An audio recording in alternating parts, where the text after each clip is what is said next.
نظر کے لیے عربی زبان میں لفظ عین آتا ہے، العین، آن یعین سے ماخوذ ہے، اور یہ اس وقت بولتے ہیں جب کوئی کسی کو اپنی نظر لگا دیتا ہے۔ اس کی اصل حقیقت یہ ہوتی ہے کہ نظر لگانے والا کسی چیز کو پسند کرتا ہے، پھر اس کے نفس کی جو کیفیت ہوتی ہے، یعنی اس کے جو دل کی حالت ہوتی ہے، وہ اس کا پیچھا کرتی ہے۔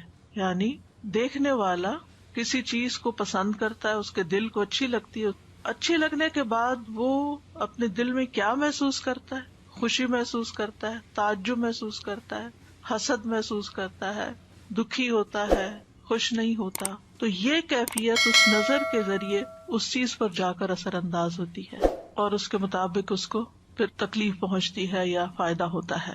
نظر کا اثر شعاع کی طرح ہے، جیسے سورج ہے تو سورج کی شعائیں ہوتی ہیں، ریز ہیں، وہ ہم تک پہنچتی ہیں تو وہ ہمارے جسم پر اثر کرتی ہیں۔ حتیٰ کہ لیٹلی ایک شخص کا کہنا یہ ہے کہ اگر ہر روز کوئی شخص صبح 6 بجے سے لے کر 9 بجے کے بیچ میں سورج کی شعاؤں کو دیکھے، یعنی کہ سورج کو دیکھے، سورج کی شعاؤں کو دیکھے صرف 30 سیکنڈ کے لیے، تو وہ شعائیں اس کی آنکھوں کے راستے اس کے برین تک پہنچتی ہیں، یعنی وہ روشنی برین تک پہنچتی ہے، اور پھر برین کے وہ اسے ٹریگر ہوتے ہیں جس سے جسم میں کینسر سیلز جو ہیں وہ مرتے ہیں۔ یعنی یہ قدرتی علاج ہے یہ، لیکن عام طور پر کیا ہوتا ہے، لوگ اس وقت سو رہے ہوتے ہیں، اور اگر جاگ بھی رہے ہوتے ہیں، سردیوں میں تو خیر 9 بجے سورج ہی نکل رہا ہوتا ہے، یا بادل ہی ہوتے ہیں، نظر نہیں آتے۔ تو کہتے ہیں کہ اگر بادل بھی ہوں تو پھر ٹائم بڑھا دیں، 5-6 منٹ کر دیں، لیکن وہ جو صبح کی روشنی ہوتی ہے، مارننگ لائٹ جو ہوتی ہے، اس کو دیکھنا ضروری ہے، وہ فائدہ مند ہے۔ اب ہے تو وہ روشنی، لیکن وہ روشنی آپ کے اندر جا رہی ہے تو آپ کے اندر کو بھی متاثر کر رہی ہے، آپ کے لیے صحت کا باعث بن رہی ہے۔ تو اسی طرح جو چیزیں نگاہ کے ذریعے ہمارے جسم کے اندر جاتی ہیں، وہ چیزیں ہماری شخصیت پر، ہمارے جسم پر، ہماری روح پر، ہمارے دل پر اثر انداز ہوتی ہیں، اور ہم عام طور پر اس کو سمجھتے نہیں ہیں۔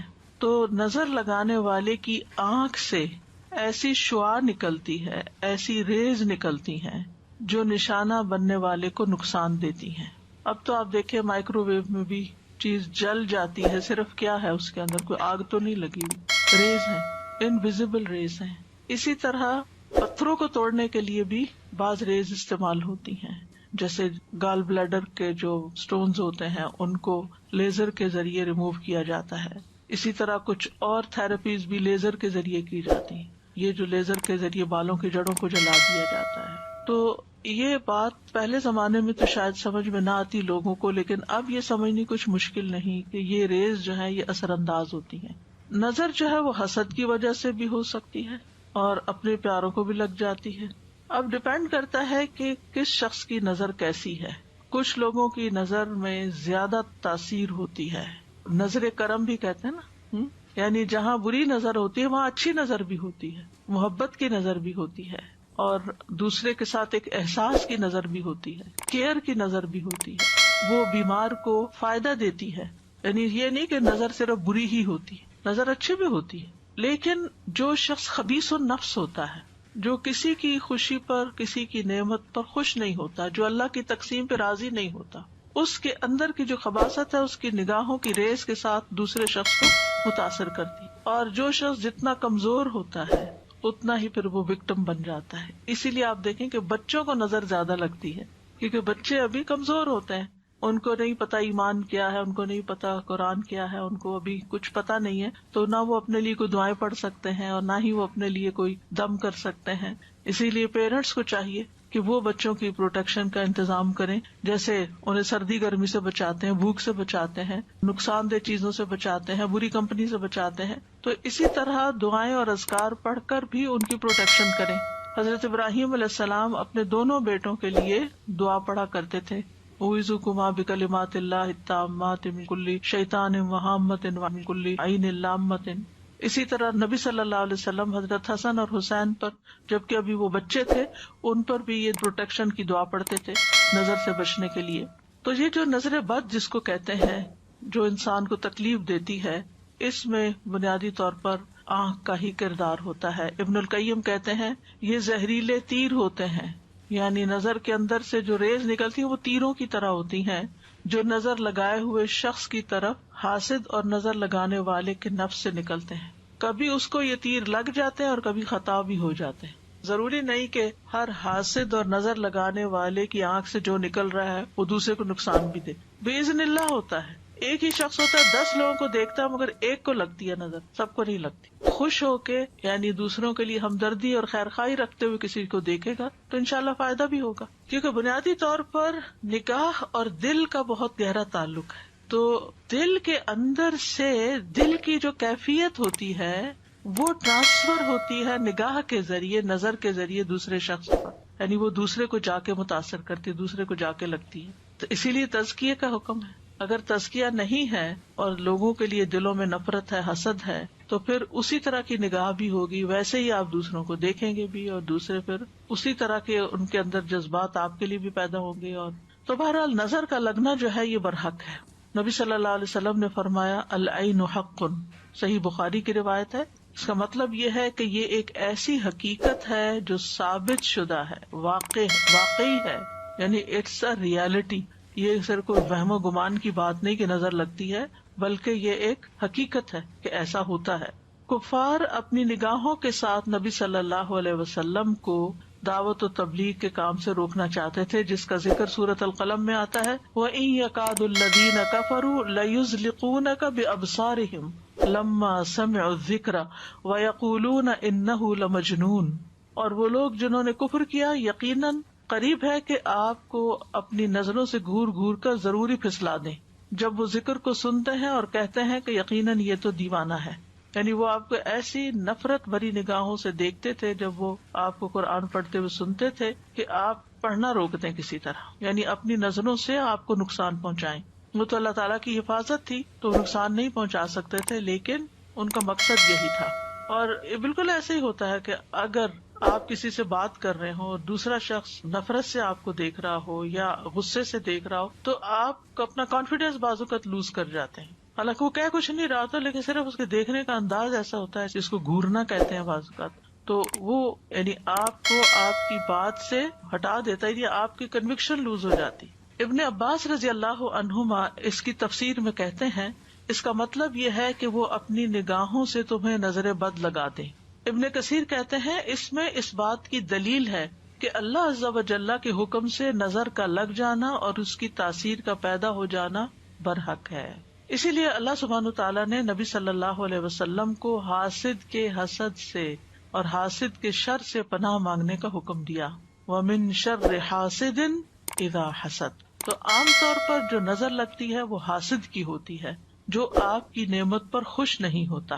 ابن قیم کہتے ہیں نظر بد کو لگانے کا اصل سبب اور بنیاد حسد ہے. اسی لیے بعض اذکار میں من حسد حاسد آتا ہے, یعنی حاسد جب حسد کرتا ہے اور اس کا حسد اس کی نگاہوں سے چھلکتا ہے اور وہ آپ کو تکلیف دیتا اور نقصان دیتا ہے تو اس سے بھی اللہ تعالیٰ محفوظ رکھے.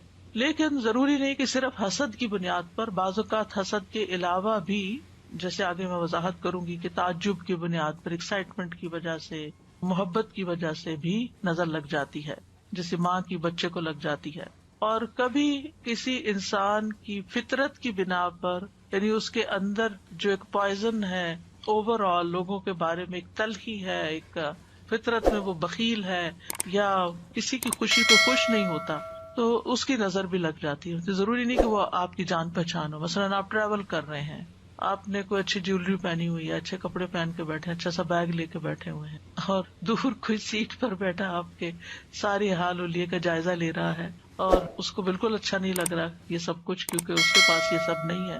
حالانکہ آپ کے بیچ میں کسی قسم کا کوئی تعلق رشتہ نہیں ہے, لیکن وہ صرف اپنی فطرت کی بنا پر آپ کو اپنی نگاہوں سے ایک طرح سے تکلیف دے رہا ہے ان انٹینشنلی, یعنی وہ اپنی فطرت سے مجبور ہے, اس کی نیچر ہے یہ کہ جب وہ کسی کے پاس کوئی اچھی چیز دیکھتا ہے تو اس کو بہت برا لگتا ہے. تو کسی کی بھی خوبی دیکھ کر جو برا خیال انسان کے اندر پیدا ہوتا ہے وہ عام طور پر حسد کہلاتا ہے. ماہرین نفسیات بھی کہتے ہیں کہ انسان اپنے ارادے, خواہش اور توجہ کے ذریعے دوسروں پر بہت جلد اثر انداز ہو سکتا ہے. یعنی اگر آپ کسی کو توجہ دیتے ہیں, آپ اس کے ساتھ خیرخواہی کرتے ہیں, آپ اس کو کسی خاص ڈھنگ پر لانے کا ارادہ کر لیتے ہیں, مثلا اپنے بچوں ہی کے معاملے میں کہ اس کی تربیت کرنی ہے, اس کی یہ بری عادت ٹھیک کرنی ہے, اس کے اندر یہ چیز ڈالنی ہے, تو آپ کا ارادہ ہوتا ہے کہ اس کو یہ پڑھا کے چھوڑنا ہے, اس کو یہ سکھانا ہے, تو وہ چیزیں اثر انداز ہوتی ہیں. اچھا ارادہ ہو تو فائدہ ہوگا، اور اگر برا ارادہ ہے تو نقصان بھی ہو سکتا ہے. لیکن یہ یاد رکھیے کہ یہ سب کچھ اللہ تعالیٰ کی قضاء و قدر کے ساتھ ہوتا ہے، اللہ کے اذن ہی کے ساتھ ہوتا ہے. جیسے جادو کے سلسلے میں ہم نے قرآن مجید کی آیت پڑھی تھی، وما هم بضارین بہ من احد الا باذن اللہ. تو نظر کا معاملہ بھی ایسا ہی ہے کہ باذن اللہ ہی ہوتا ہے، اور باذن اللہ کبھی نظر لگنے کی بنا پر انسان مر بھی سکتا ہے، یعنی نظر قتل بھی کر دیتی ہے، کبھی بیمار کر دیتی، کبھی خوف زدہ اور دہشت زدہ کر دیتی ہے، کبھی کمزور کر دیتی ہے، اور کبھی کسی کو گرا دیتی ہے، پھسلا دیتی ہے. جیسے وہ قرآن میں لَيُزْلِقُونَكَ بِأَبْصَارِهِمْ، کوئی شخص بلندی سے گر سکتا ہے، کوئی پانی میں ڈوب سکتا ہے، اچھا بھلا تیر رہا ہے اور ایک دم اس کے بیلنس خراب ہو گیا اور گیا. رسول اللہ صلی اللہ علیہ وسلم نے فرمایا، اللہ کی قضاء و قدر کے بعد نظر بد ہی میری امت کے اکثر لوگوں کی موت کا سبب بنتی ہے. ایک اور حدیث میں آپ نے فرمایا کہ نظر بد آدمی کو قبر میں اور اونٹ کو ہانڈی میں پہنچا دیتی ہے، یعنی انسان مر کے قبر میں پہنچ جاتا ہے اور اونٹ کو ذبح کر لیا جاتا ہے اور لوگ پکا کے اس کو کھا جاتے ہیں، حالانکہ وہ اچھا بھلا ہوتا ہے. تو بہرحال اس تمہید کا مقصد یہ تھا کہ ہم یہ اچھی طرح جان لیں کہ ہمارے دین میں اس کا کیا کانسیپٹ ہے.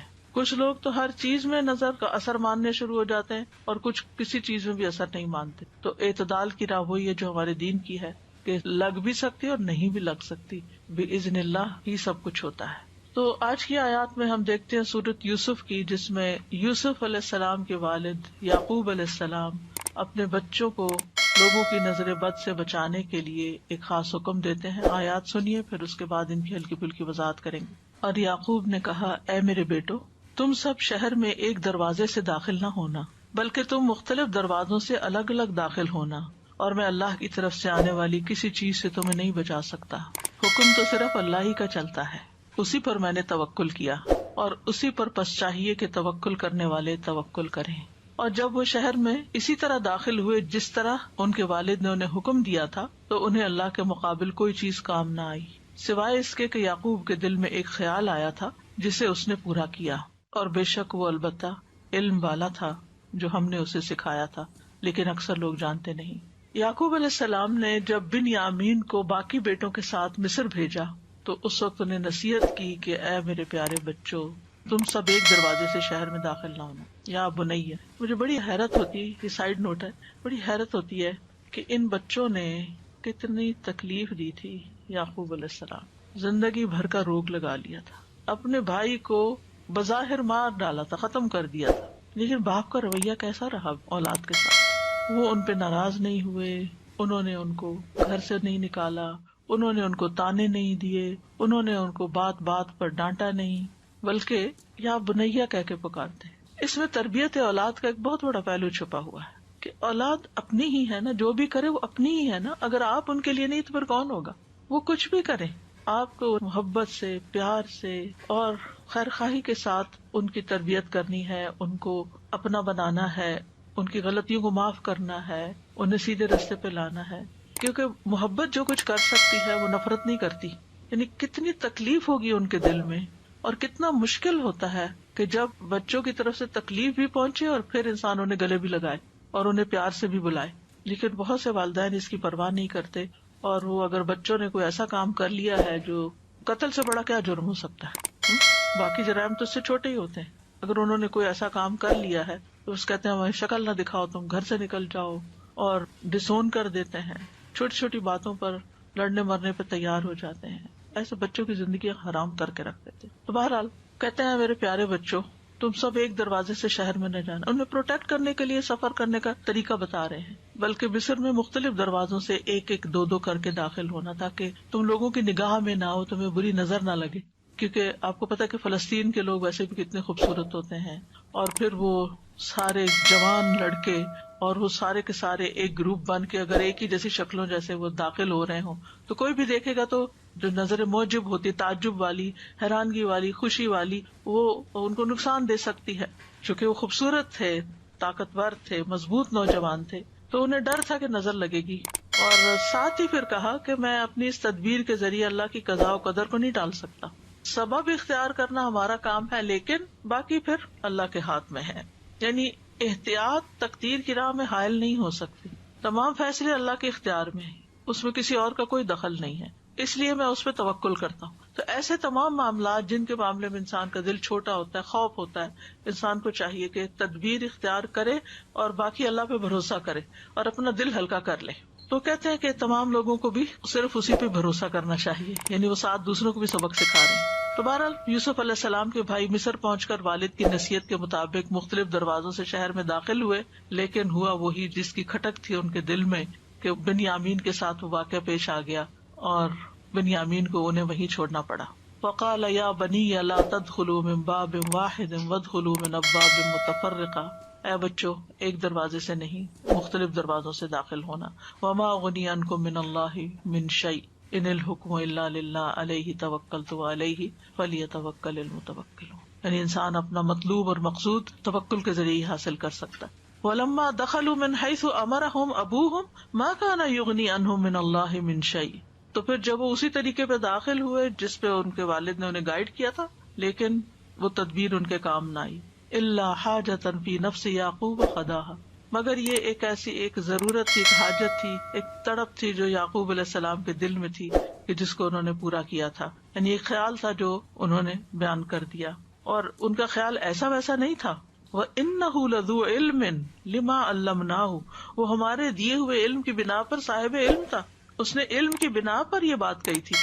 یہ ہے اہم نقطہ کہ ان کو پتا تھا کہ نظر لگتی ہے، اور انہوں نے علم کی بنا پر ہی تدبیر اختیار کی تھی، اور علم کی بنا پر یہ کہا تھا کہ اللہ کی تقدیر کو میں نہیں ٹال سکتا، اور علم کی بنا پر ہی کہا تھا کہ توکل کرنا. اور ساتھ ہی کہتے وَلَٰكِنَّ أَكْثَرَ النَّاسِ لَا يَعْلَمُونَ، اللہ تعالیٰ فرماتے کہ اکثر لوگ یہ حقیقت جانتے نہیں کہ اللہ پر بھروسہ کرنے کا مطلب نہیں سمجھتے، اور وہ سمجھتے کہ پھر کوئی تدبیر اختیار نہیں کرنی چاہیے. بھروسہ کرے لیکن اسباب بھی اختیار کرے. تو ان آیات سے جو بات خاص طور پر پتہ چلتی ہے وہ یہ ہے کہ نظر بد کا وجود ہے، اور اس سے بچنے کے لیے اسباب اختیار کرنے چاہیے، تقدیر پر بھی یقین رکھنا چاہیے، خالص توحید کی طرف توجہ دینی چاہیے. وما اغنی عنکم من اللہ من شیء، میں پیغمبر ضرور ہوں لیکن اللہ کے فیصلے میرے ہاتھ میں نہیں ہیں، اللہ کی تقدیر سے میں تمہیں نہیں بچا سکتا. سبحان اللہ، پیغمبر کہہ رہے پیغمبر نہ دنیا میں لوگوں کو برے انجام سے بچا سکتے ہیں اور نہ آخرت میں بچا سکتے ہیں، ان کا کام پیغام پہنچانا ہے بس. اور زندگی کا ایک اہم اصول ہمیں پتہ چل رہا ہے کہ اگر ہمیں اپنے روزمرہ کی زندگی میں کسی چیز کا خطرہ محسوس ہو رہا ہو تو اس کے بارے میں ہمیں محتاط رہنا چاہیے، لیکن اس کے ساتھ ساتھ زندگی روکی تو نہیں جا سکتی. احتیاط کا مطلب سفر روک دینا نہیں ہوتا. مثلاً آپ کو کہیں پہنچنا ہے اور آپ کو ڈرائیونگ کرنی ہے اور آپ کو ڈر بھی لگتا ہے کہ کہیں ایکسیڈنٹ نہ ہو جائے، تب آپ کو میں احتیاط کر رہی ہوں، گھر میں بیٹھ رہی ہوں کہ ڈرائیو کیا تو ایکسیڈنٹ ہو سکتا ہے اس لیے میں نہیں نکل رہی. نہیں، آپ احتیاط کریں لیکن اپنا کام بھی کریں اور پھر معاملہ اللہ کے سپرد کر دیں. تو بہرحال یہ تھا نظر بد کے بارے میں قرآن سے جو حکم ہمیں ملتا ہے یا واقعہ ہمیں ملتا ہے، اور اسی طرح جو نبی صلی اللہ علیہ وسلم کے ساتھ کفار معاملہ کر رہے تھے. تو ان ساری باتوں سے یہ پتہ چلتا ہے کہ بہرحال نظر بد کا ایک وجود ہے اور یہ لوگوں پر اثر انداز ہوتی ہے. اب اس کی کچھ قسمیں ہیں. پہلی ہے مخلوق کے اعتبار سے نظر کی اقسام. مخلوق کے اعتبار سے جس میں انسانوں کی بھی نظر لگتی ہے، جنوں کی بھی لگتی ہے، جانوروں کی بھی لگتی ہے. جی، انسانی نظر، جناتی نظر اور حیوانی نظر. انسانی نظر میں ام سلمہ سے مروی ہے کہ ان کے گھر میں ایک لڑکی دیکھی گئی جس کے چہرے پہ کالے دھبے پڑ گئے تھے. تو نبی صلی اللہ علیہ وسلم نے دیکھ کے فرمایا اس پہ دم کرو کیونکہ اسے نظر لگ گئی ہے، یعنی اس کا رنگ خراب ہو گیا ہے.